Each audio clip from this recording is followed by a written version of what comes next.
오늘 새벽 우리에게 주시는 하나님의 말씀은 구약 성경 느헤미야 1장 4절의 말씀입니다. 오늘 본문의 말씀을 제가 읽겠습니다.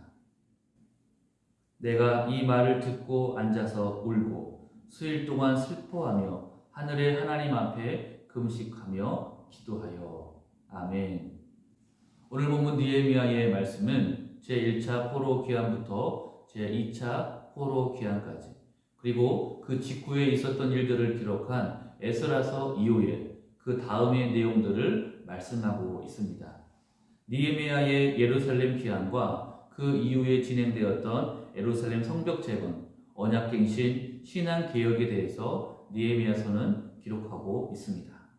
특별히 오늘 우리가 살펴볼 이 느헤미야 1장의 말씀은 느헤미야가 예루살렘 귀환을 앞두고 그의 심정과 신앙 고백에 대해서 말씀하고 있습니다. 페르시아 왕 아닥사스다 제20년 약 BC 455년에 느헤미야가 수상궁에 있을 때 그는 예루살렘에서 온 형제 하나니와 그의 동행들로부터 이스라엘의 어려움에 대한 소식을 전해 듣게 되었습니다. 사람들은 큰 환난과 능염을 당하고 예루살렘 성은 허물어졌으며 성문들은 불타 없어졌다는 것입니다. 이렇게 예루살렘의 슬픈 소식을 전해 들은 느헤미야는 수일 동안 슬피 울고 하나님께 금식하며 기도를 합니다. 이 기도에서 느헤미야는 먼저 자신들이 하나님의 율법을 거슬러서 범죄했음을 솔직하게 고백합니다. 이것은 지금 예루살렘이 당한 모든 상황들 속에서 바로 그들이 지은 죄에 결권하는 것을 인정하고 있는 것입니다.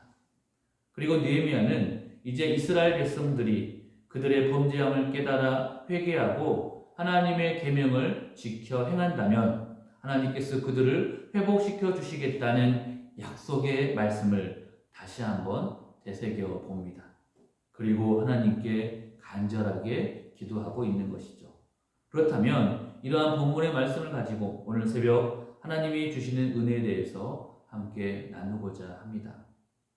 오늘 본문 4절의 말씀을 보면 느헤미야는 예루살렘의 성이 무너지고 백성들이 큰 환난 중에 있다는 소식을 듣고 수일 동안 슬피 울고 하늘의 하나님 앞에서 금식 기도를 합니다.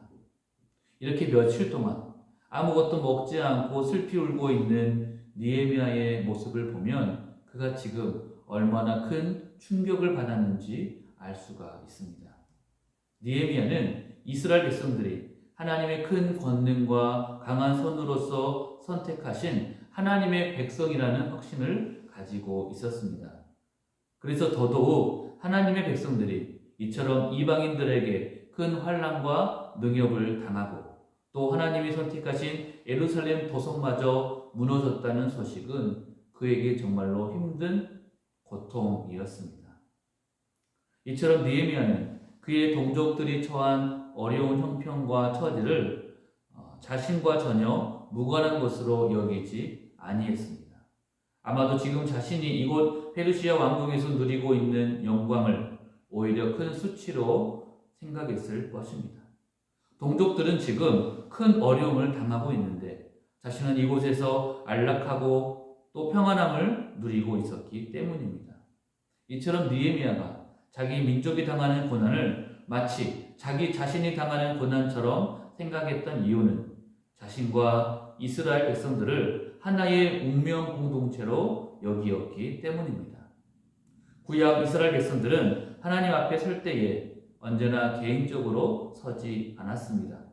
그들은 그들이 하나의 공동체라는 생각으로 늘 하나님 앞에 섰습니다. 그들은 하나님께 선택하심을 받을 때에도 민족 전체로 선택을 받았고 하나님과 언약을 맺을 때에도 민족 전체가 하나가 되어서 언약을 맺었습니다. 이처럼 이스라엘은 하나님 앞에서 언제나 하나된 운명 공동체였습니다. 그래서 그들 중에 한 개인이 범죄한 일로 인하여 민족 전체가 큰 고통을 당하기도 했었고 또 한 개인의 뛰어난 믿음으로 말미암아 이 공동체 전체가 큰 축복을 받기도 했습니다.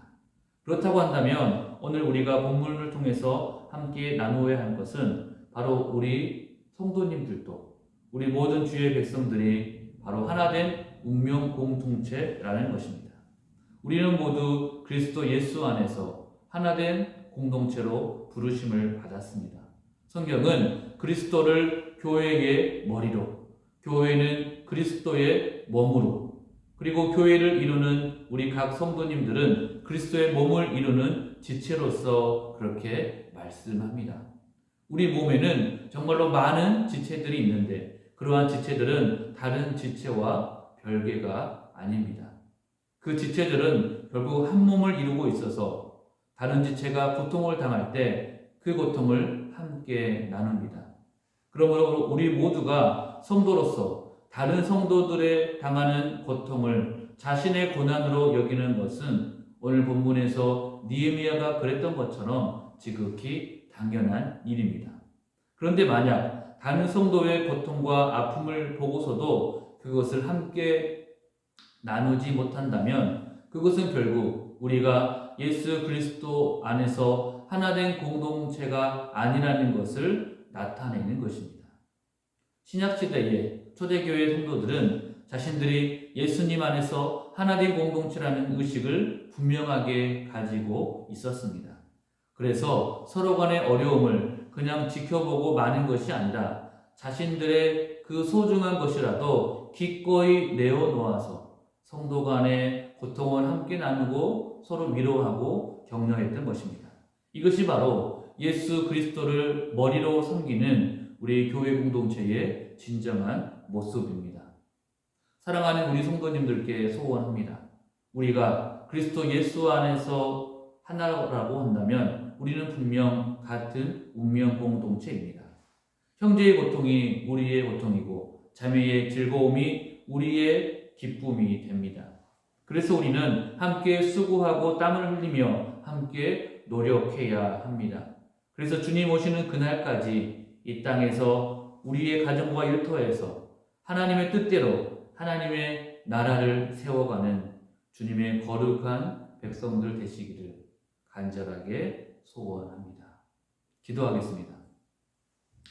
하나님 아버지, 오늘 새벽에도 우리에게 주님의 귀한 말씀으로 은혜 내려주시니 감사합니다. 우리가 이 땅을 살아갈 때에 주님께서 맺어주신 믿음의 공동체 안에서 서로 간에 분명 하나라는 것을 다시 한번 깨달아 알게 하여 주옵소서. 그래서 우리 모두가 한 몸을 이루어서 주님께서 이끌어 주시는 대로 거룩한 하나님의 나라를 이 땅에서 세워가는 우리 모두가 되게 하여 주옵소서. 우리가 함께 울고 함께 웃으며 저 천국을 소망하는 우리 전주영생교회 모든 성도님들 다 되게 하여 주옵소서. 다시 오실 우리 구주 예수 그리스도 이름으로 기도합니다. 아멘.